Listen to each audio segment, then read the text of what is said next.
In their present form, these bombs are now in production, and even more powerful forms are in development. It is an atomic bomb. It is a harnessing of the basic power of the universe.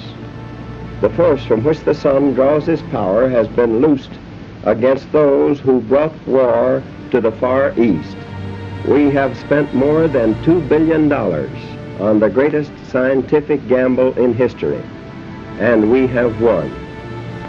But the greatest marvel is not the size of the enterprise, its secrecy, or its cost, but the achievement of scientific brains in making it work. The Manhattan Project was the gateway to the atomic era.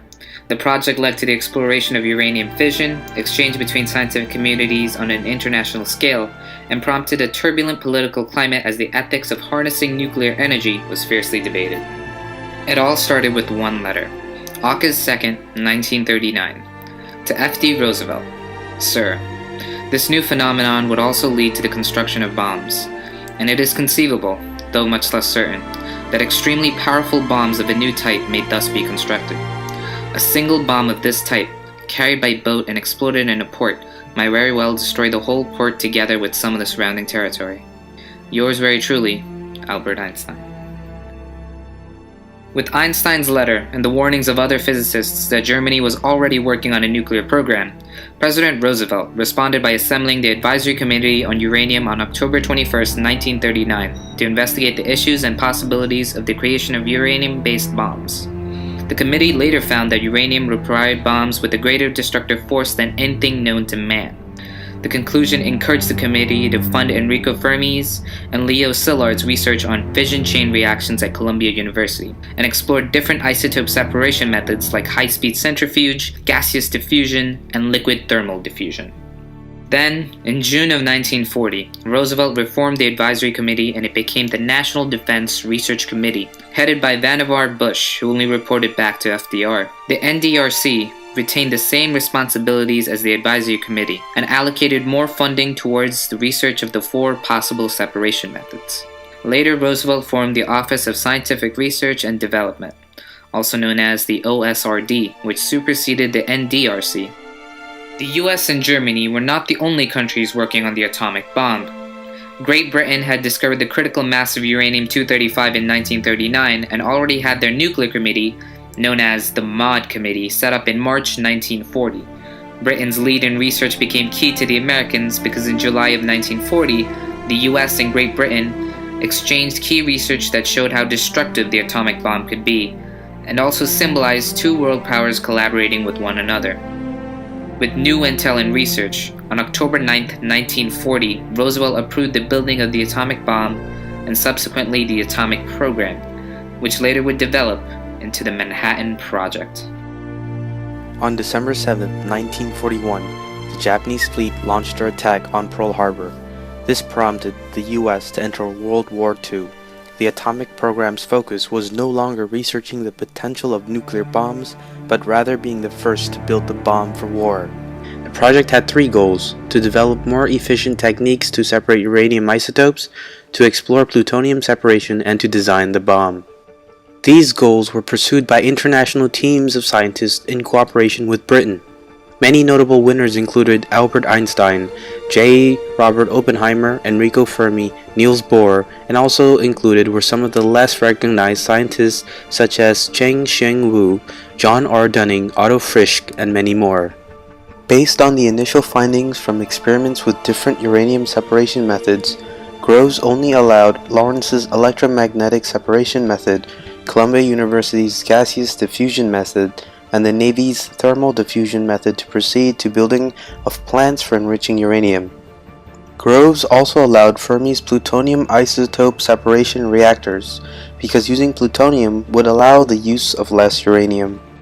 Various plants, reactors, and federal sites were constructed by 1944 across the U.S., including Philadelphia's very own Naval Yard and various other plutonium and gas diffusion sites.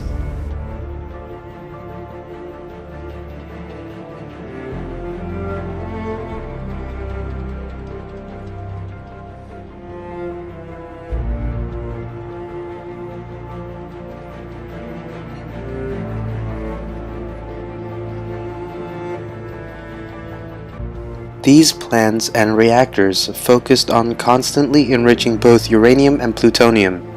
The enriched materials were then transported to Los Alamos, where Robert Oppenheimer and his team of Nobel Prize-winning scientists drew up bomb designs. Scientists of all different fields were needed to process the enriched elements into metals, shape it into the correct sizes, and assemble the bomb.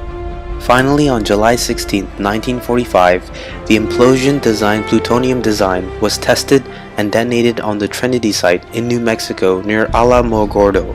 It was at this point in history man entered into the atomic age. Oppenheimer recited from Hindu scripture, "Now I am become death, the destroyer of worlds."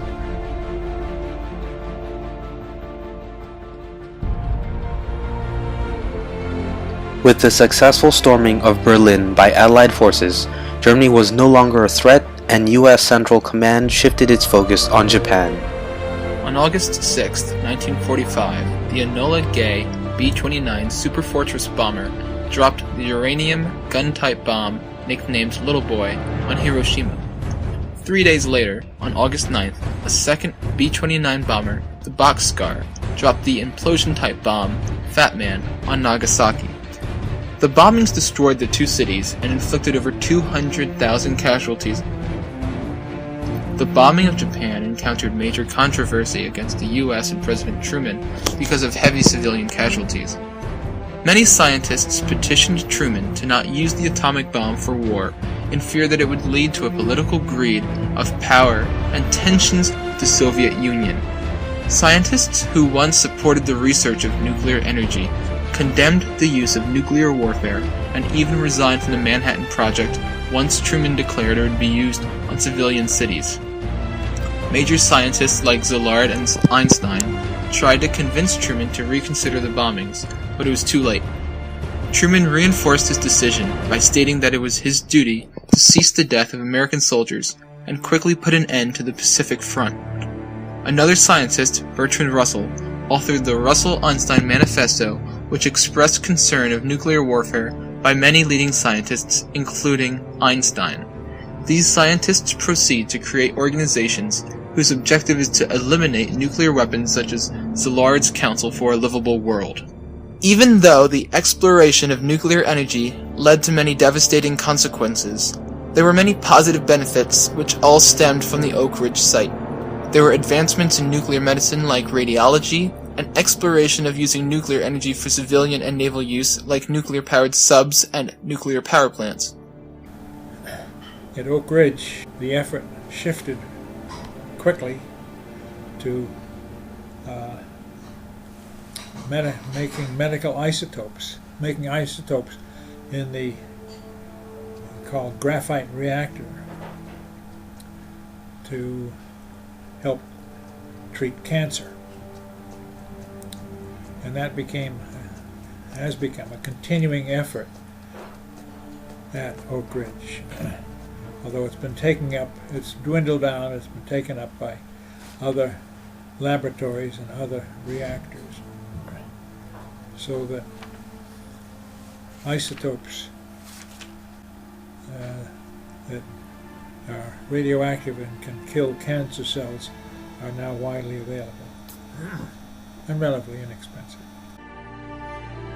It pushed the scientific capabilities of the nation and put America into close contact with other countries of both similar and opposing interests, an aspect that had the unfortunate consequence of inviting science into the political arena and shifted the global power dynamic forever.